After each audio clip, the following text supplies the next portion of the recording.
এই যে দেখুন বন্ধুরা, আমি আমার বাগান থেকে পুঁইশাক কেটে নিয়ে চলে এসেছি। আজকে আমি এই পুঁইশাক দিয়ে একটা সুন্দর রেসিপি করে দেখাবো। পুঁইশাকটা আমি রেডি করে নিলাম বন্ধুরা। পুঁইশাকটা আমি এভাবে করে কেটে রেডি করে নিয়েছি বন্ধুরা। এখানে নিয়েছি আমি আলু, গাঠি কচু, পটল, টমেটো আর নিয়েছি পুঁইশাক বন্ধুরা। এই যে আমি এখানে মাছের মাথা নিয়েছি, মাছের মাথাতে লবণ হলুদ মেখে মাছটা ভেজে নেব। ফোড়নে দিব 5 ফোড়ন, শুকনো লঙ্কা। এই যে এখানে আমি বেটে নিয়েছি জিরা আর আদা, দিয়ে দেবো। এই যে এখানে নিয়েছি আমি ধনে গুঁড়ো, লঙ্কা গুঁড়ো, হলুদ গুঁড়ো, সামান্য জল দিয়ে দেবো। মশলা আমি ভালো করে কষে নিয়েছি। এখানে আমি চেরা কাঁচা লঙ্কাটা দিয়ে দেবো।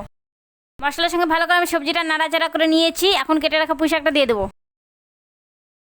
পুঁইশাকটা আমি ভালো করে সবজির সঙ্গে মিক্স করে নিয়েছি। এখন দিয়ে দেবো পরিমাণ মতো লবণটা। লবণটা দিয়ে আমি 5 মিনিট ঢাকা দিয়ে দেবো। পুঁইশাকটা আমি ভালো করে নাড়াচাড়া করে নিলাম। এখন আমি দিয়ে দেবো মাছের মাথাটা, ভেঙে নিয়েছি মাথাটা আমি ভালো করে নাড়াচাড়া করলাম। সবজি টবজি সব কিছু সেদ্ধ হয়ে গেছে।